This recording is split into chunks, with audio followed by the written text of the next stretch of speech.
আমি বুজি পোৱা নাই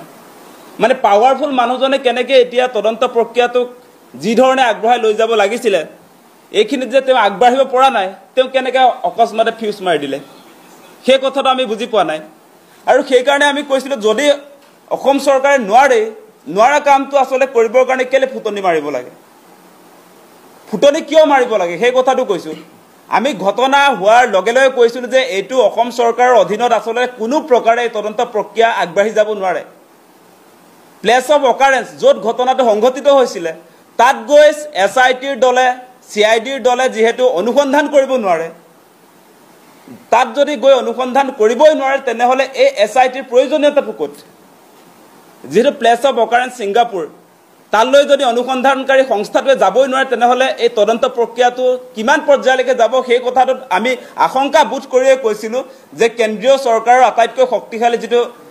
এজেন্সি CBI এই জুবিন দাক হত্যা কৰা ঘটনাটোক লৈ তদন্তটো হস্তান্তৰ কৰিব লাগে বুলি আমি কৈছিলোঁ গতিকে মুখ্যমন্ত্ৰী আমাৰ কথা নুশুনিলে আৰু আমাৰ সন্দেহ প্ৰকাশ হৈছে যে এতিয়া সাগে ৰাইজে যেতিয়া প্ৰতিবাদ কৰিব এতিয়া হয়তো তেওঁ CBI লে হস্তান্তৰ কৰিব মানে ইমান দিন যে CBI গোচৰটো দিয়া নাছিল সেই কথাটো মানে এনেকুৱা আপোনালোকে নিশ্চয় সকলোৱে মনত ৰাখিছে যে যিদিনা জুবিন দাই আসলে মৃত্যুমুখত পৰিছিল সেইদিনা আপোনালোকে নিশ্চয় আপোনালোকৰ সংবাদ মাধ্যমতে এটা বাতৰি খুব প্ৰকাশ হৈছিল যে জুবিন দাৰ মৃত্যুৰ পাছতো ছিংগাপুৰত ফেশ্বন শ্ব' অনুষ্ঠিত হৈছিল বুলি কৈছে আৰু অভিযোগ উত্থাপন হৈছিল যে সেই ফেশ্বন শ্ব'ৰ যিগৰাকী উদ্যোক্তা সেয়া মুখ্যমন্ত্ৰীৰ পত্নী ৰিণিকী ভূঞা শৰ্মা সেই বাতৰিবিলাক আজিকালি আসলে ডিলিট হৈ গৈছে মানে SIT গঠন কৰি মুখ্যমন্ত্ৰীৰ নৰ্থ ইষ্ট ফেষ্টিভেলৰ লগত আসলে যেটো সংযোগ আছিল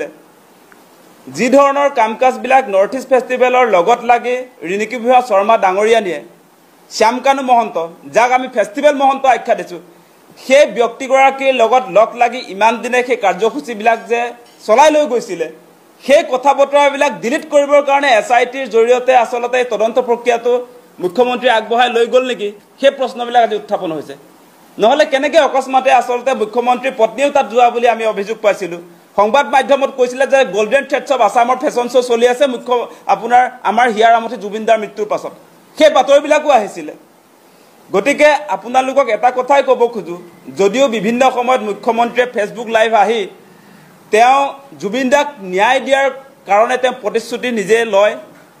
তেওঁ শপত লয় যে যিকোনো মূল্যৰ বিনিময়ত জুবিন দাক আসলতে ন্যায় প্ৰদান কৰিব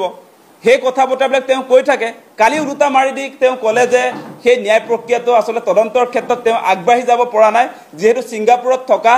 আসাম এছ'চিয়েশ্যনৰ যিবিলাক বিষয়ববীয়া আছিল তেওঁলোকক আনিব নোৱাৰে বুলি কৈছে তেওঁৰ লগত যি যোগাযোগ হৈছে সেই যোগাযোগৰ পৰা তেওঁ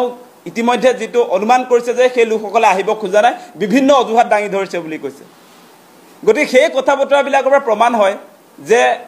জুবিন দাক আসলতে মুখ্যমন্ত্ৰীয়ে ন্যায় দিব নোৱাৰিব যেন লাগে সেই কথা বতৰাবিলাক আজি আহিছে গতিকে আৰু এটা কথা আপোনালোকে নিশ্চয় জানে যে ইমান দিনে নৰ্থ ইষ্ট ফেষ্টিভেল বা ৰঙালী অনুষ্ঠান যে শ্যামকানু মহন্তই কৰি আছিল সেই অনুষ্ঠানবিলাকত কিন্তু চৰকাৰী পৃষ্ঠপোষকতা আছিল আপোনালোকে জানে আমাৰ লগত তথ্যও আছে